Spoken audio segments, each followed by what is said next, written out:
Hello अस्सलाम वालेकुम नाज़रीन, मैं हूँ मोनी अरशद। मेरी तरफ़ से आप सबको सलाम और दुआएं। अल्लाह ताला आपको सलामत रखे और आप पर अपनी रहमतों की बारिश करे। आज मैं आपको कच्चे आम की चटनी बनाना सिखाऊंगी, क्योंकि आजकल आम का मौसम है। लोग बहुत से अचार, चटनियाँ, मुरब्बे वगैरह डाल रहे हैं, इसलिए मैं भी आपको घर में नहायत ही आसान तरीके से आम बनाना सिखाऊंगी, जहाँ पर कि लंबे अरसे तक रखकर महफूज कर सकते हैं। आइए सबसे पहले इसके इंग्रेडिएंट्स नोट कर लेते हैं। मैंने ये 3 किलो कच्चे आम लिए हैं। ये बड़े बड़े कच्चे आम हैं, इनको सीधा धो के रख लें। अगर 3 किलो आम है तो उसमें 1.5 किलो चीनी चलेगी, क्योंकि आमों के छिलके और अंदर से गुठली बाहर निकलने के बाद भाई इतना ही गुदा रह जाता है। 3 किलो आम, 1.5 किलो चीनी, 2 टेबलस्पून नमक, 1.5 टेबलस्पून ज़ीरा, 3 ग्राम सोडियम बेंजोएट। ये 5 चीज़ें हैं जिनसे मिलाकर हम बहुत अच्छी और मज़ेदार आम की चटनी बनाएंगे, जो आप 1 साल तक महफूज भी रख सकते हैं। अब मैं इन आमों को छीलती हूँ और काटती हूँ, फिर आपको दिखाती हूँ। इसके इंग्रेडिएंट में एक अहम इंग्रेडिएंट सुरख मिर्च भी है, वो भी पिसी हुई, जो तकरीबन आपने 1 से 1.5 टीस्पून डाला है, जो सिर्फ चटनी को एक जायका देने के लिए इस्तेमाल होता है और इसको चटनी का रूप देने के लिए इस्तेमाल होता है। ये देखिए मेरे बहनों और भाइयों, मैंने कच्चे आमों को छीलने के बाद इस तरह काट लिया है। जिस तरह हम आलूओं को तलने के लिए फ्रेंच फ्राइज की शक्ल में काटते हैं, सेम उसी तरह मैंने इनको काट लिया है।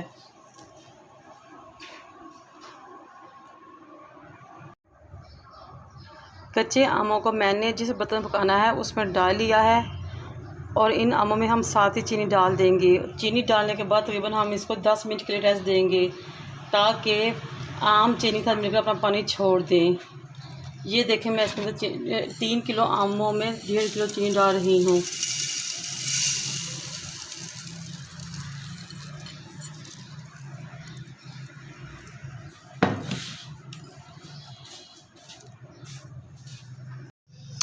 मैंने आमों में चीनी डाली है और इसको अच्छी तरह मिक्स कर रही हूँ, ताकि ये इसके आमों से मिलकर अच्छी तरह पानी छोड़ दें और 10 मिनट तक इसको पड़े रहने देना है।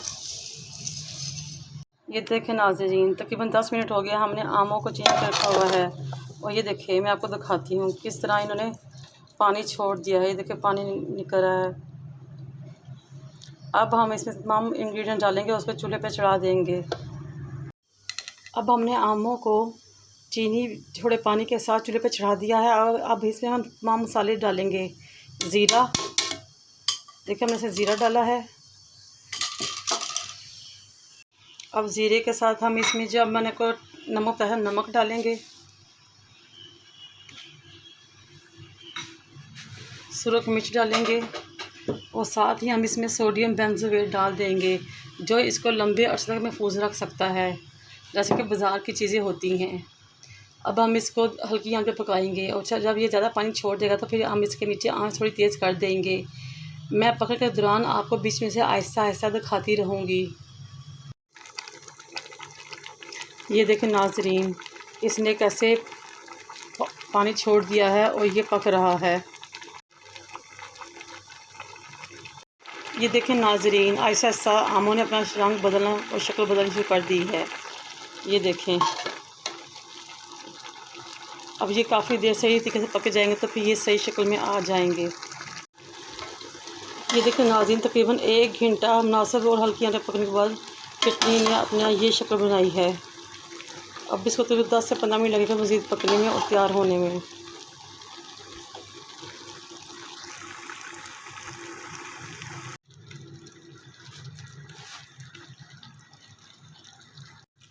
मेरे प्यारे बहनों और भाइयों, इसके टेस्ट और शक्ल को बेहतरीन और अच्छा जायका देने के लिए इसमें तकरीबन आधा कप सिरका डालें इस स्टेज पे आके, और इसको फिर हल्की आंच पे पकने दें।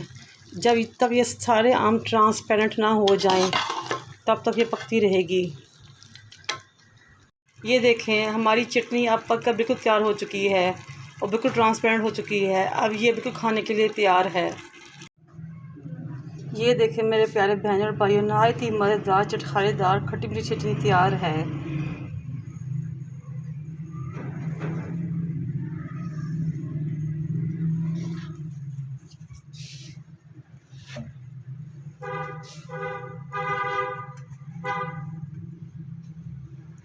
मेरे चैनल को शेयर और सब्सक्राइब करें और मुझे दुआ में याद रखें। अल्लाह हाफिज़।